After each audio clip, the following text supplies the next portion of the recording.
Hello,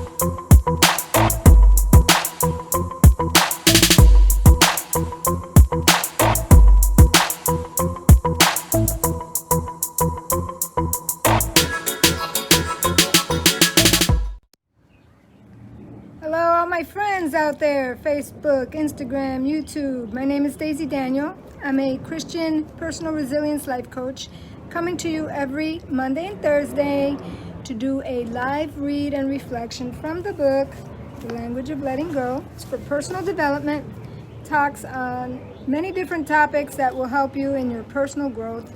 It has helped me, and once I started reading it, I thought, this could help so many other people. Why not just do a Facebook Live? Since I'm going to read one every day anyway, just share it with the rest of you all. Now, I don't do it every day with you. I do it twice a week. They go on my website. They also go on YouTube. I share it on Instagram and other platforms.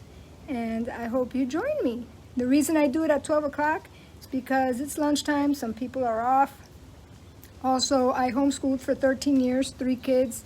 And I never took time to really do stuff for myself, and that's something I regret. So those of you that are homeschooling now because of COVID-19 or have been homeschooling, take this time as a little break for yourself twice a week. It's not a lot, it's not a huge investment, but it could bring big dividends as far as personal development goes.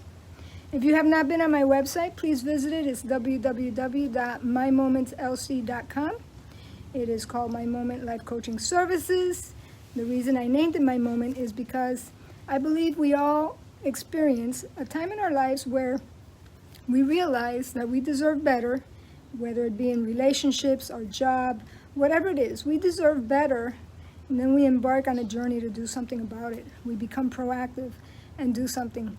So that's why I named it My Moment, and I love the name of my business. I love what I do, and I love sharing awareness on different topics. If there is a topic that you would like for me to cover on a different video, let me know. I am a vlogger, I'm a teacher, and life coaching is what I love. And my degree's in psych. I also speak Spanish. I'm considering doing some videos in Spanish. Let me know what you think about that. All right, let's get right into our topic today. I know it is called Taking Risks, and that's going to be really good. Can't wait to see what she has to say about that. We are on page 130. By the way, if you want a copy of this book, I have the link in the bio. You could get it from Amazon. Take risks. Take a risk, take a chance. We do not have to indulge in obviously foolhardy or self-defeating risks, but we can allow ourselves to take positive risks in recovery. We cannot afford to keep ourselves paralyzed.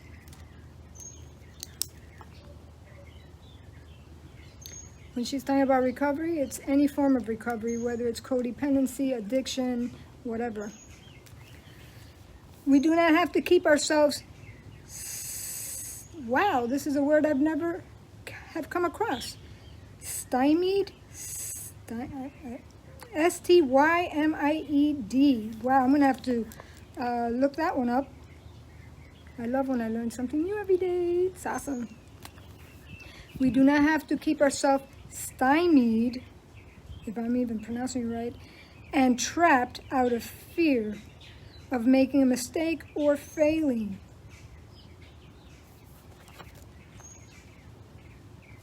Naturally, we will make mistakes and fail from time to time. That's part of being fully alive. There are no guarantees. If we are waiting for guaranteed courses of action, we may spend much of our life waiting.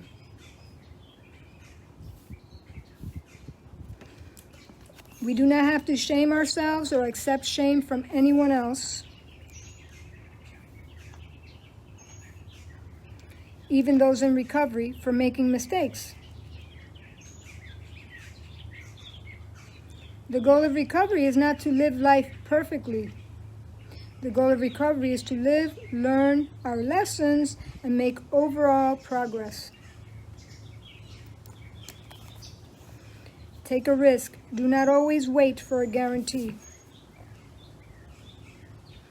We don't have to listen to "I told you so" Dust yourself off after a mistake and then move on to the success. And here's her little prayer at the end. God, help me begin to take healthy risks. Help me let go of my fear of failure. And help me let go of my fear of success. Help me let go of my fear of fully living my life. And help me start experiencing all parts of this journey. All right, very good. Let's unpack this now. Go back, and she starts off by saying, take a risk, take a chance. How many times have we thought of doing something and fear has held us back and we just don't do it?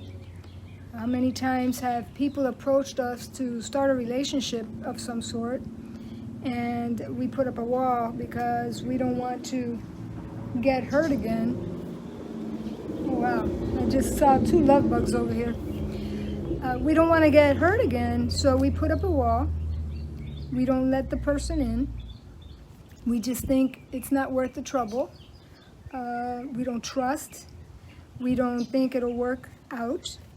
We will think it's too much work, and on and on and on. And we just stay safe in our little 4 walls, with what we know, what we understand, and we don't go outside of that. We need to start taking some risks, healthy ones.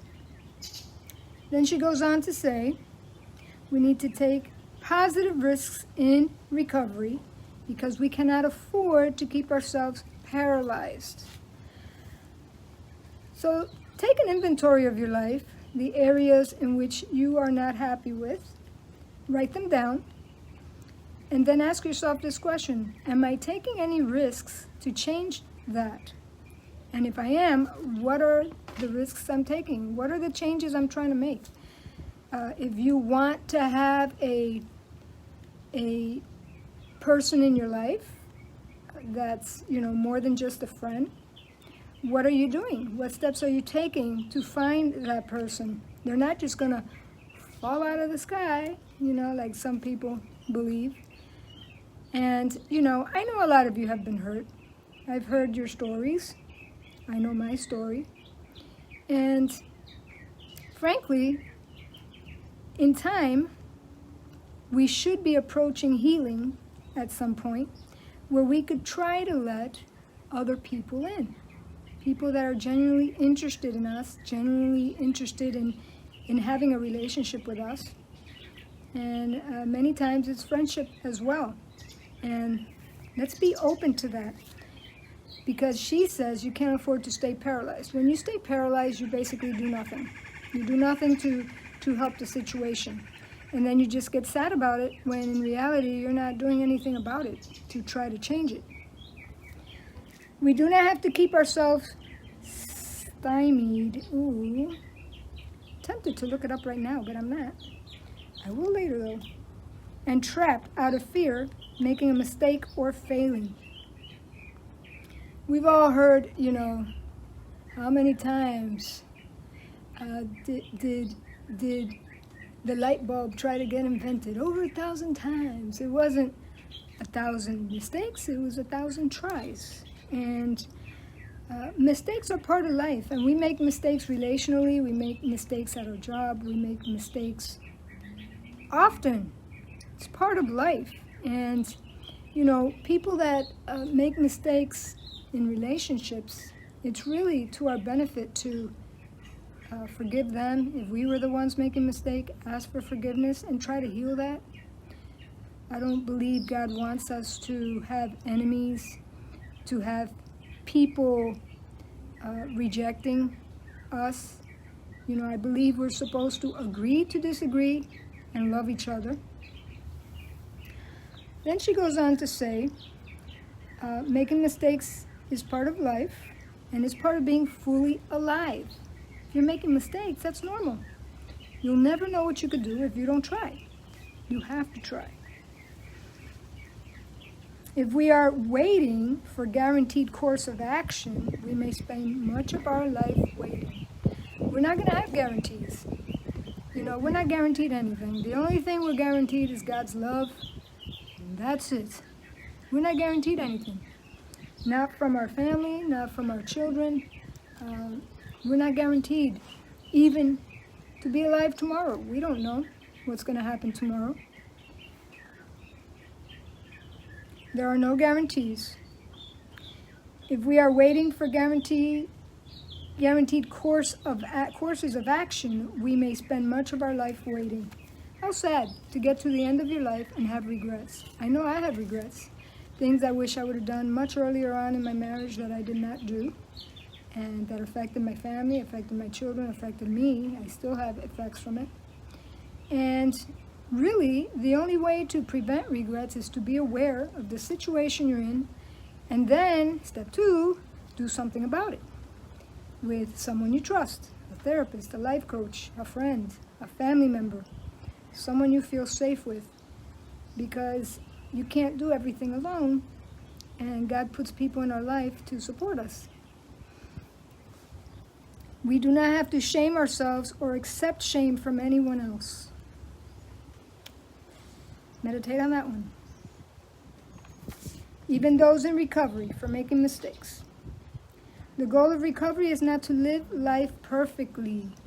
All right, that's a problem that codependents have. They have a problem with perfectionism, and they will just not do it unless it's perfect, and it's got to be perfect, and their family has to be perfect, and they have to be perfect. And guys, there's no perfection on this side of heaven. There just isn't. The goal of recovery is to live, learn our lessons, and make overall progress. Overall. You're not going to fix everything at one time. Many videos back, we talked about doing one thing at a time, taking care of one addiction at a time, because these are major things you're dealing with, and you can't fix it all at one time as much as you want to. Do not always wait for a guarantee. We don't have to listen to "I told you so." Mistakes are part of life. Hey, Steven, good to see you, my friend. Mistakes are part of life, and whether someone else is telling you, "Oh, I told you so," or you're telling that to yourself, forgive yourself, because we don't know going into things how they're going to turn out. Look at this whole thing with COVID. This has never happened to this degree to us in the United States, and people are making the best choices they can, giving us the best information they can with what they know. You don't know what you don't know. And we could point fingers at the government and point fingers here and there, but the fact is they're learning along with us. They're not God. They don't know everything. So dust yourself off after a mistake and then move on to the success. Don't even dwell on it. Don't dwell on the mistakes. Just let it go. Let it just be in the past. Move forward. Don't make the same mistakes again. Learn from the mistakes. And then here in her prayer at the end, she says, "God, help me to begin to take healthy risks. Help me to let go of my fear of failure, and help me let go of my fear of success." All right? Healthy risks. You have to measure your risk. Is this really a smart idea, or is this dumb? If this is dumb, I probably shouldn't do it.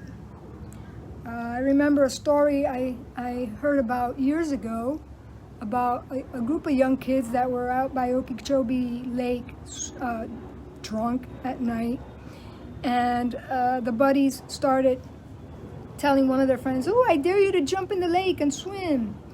And of course he felt peer pressure and he did it, and an alligator came and I think ripped a leg or an arm off, something like that. He took a risk, but not very smart one, to be swimming at night in a lake full of alligators. So, think about it before you do something. My son's getting married at the end of this month, and I have asthma, so the wisest thing would be not to fly, but to drive. And that's what I'm planning on doing. But I could take an unhealthy risk and say, "No, I'm going to to fly anyway. That's a lot cheaper, a lot more convenient, and a lot less stressful. But I don't think that would be wise, especially after my doctor told me not to do it, and I know I shouldn't do it. All right, so take healthy risks. Help me let go of my fear of failure. That's a big one. Fear of failure. There's so many things that we could do if we didn't let fear of failure get in the way, or just plain fear, you know. Fear, it'll get you every time, you know, and stunt you and prevent you from doing all kind of things that God would have you do. So tell God, help me to let go of my fear of failure. Help me to let go of my fear of success. People are actually afraid of that too. Codependents don't know what it feels like to be successful. They don't know what it feels like to have choices and make decisions. You know, everything was done for them. They're stunted in their growth, and success is a very fearful thing for them. They don't know how to handle it. And let go of that. Let go of that fear of success. You deserve good things in your life, and you deserve many good things. When we look at God's promises and how he speaks about us, his children, there's no reason why we should think any less of ourselves. God tells us who we are in him. And then she ends the prayer by saying, help me let go of my fear of fully living my life, and help me start experiencing all parts of this journey. To fully live your life means to live not in fear, you know, and to live doing God's will for your life and loving yourself, loving others. You know, what are the three? Love, faith, and hope. The greatest is love. And to show love to our enemies, even when they don't show love to us. And start experiencing all parts of this journey. And it is a beautiful journey. You know, this journey of recovery, it really is beautiful. Whatever it is you're recovering from, dysfunction, alcoholism, drug addiction, you know, there's so many different kinds of addiction.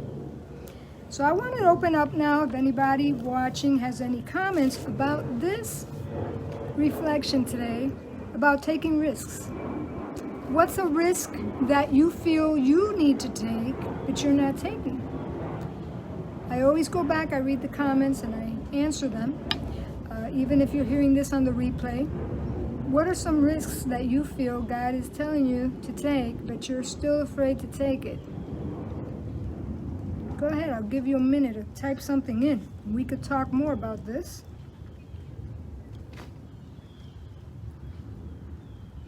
If you have not been on my website, let me encourage you to visit it when you get a chance. It's www.mymomentslc.com.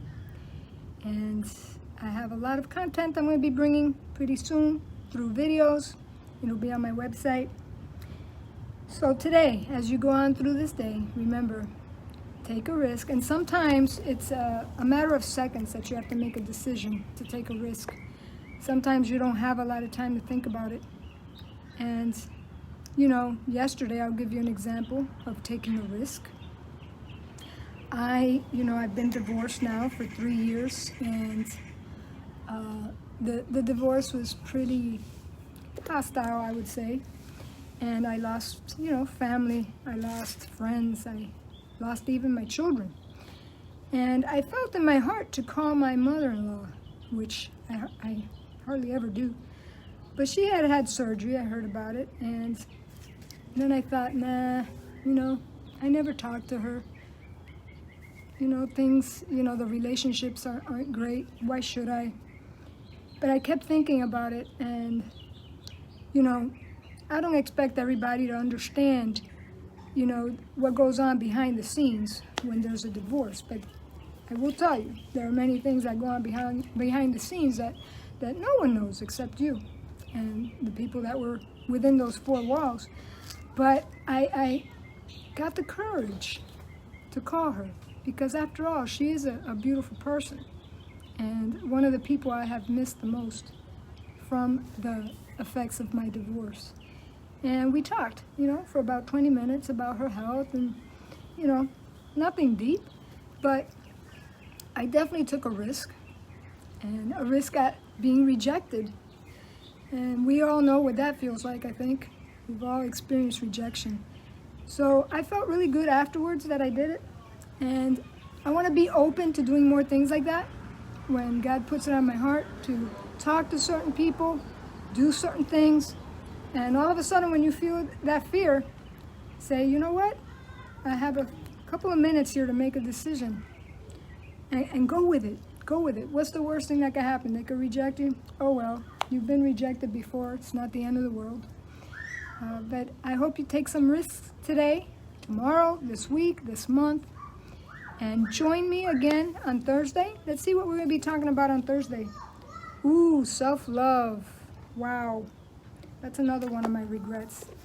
I wish I would have shown myself self-love many, many, many years ago instead of being a codependent.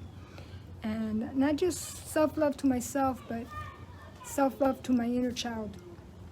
That little girl inside, that in many ways is still a little girl. All right, you all have a great day, and I will see you on Thursday, God willing. All right, make it a good one. Bye, guys. Love you all.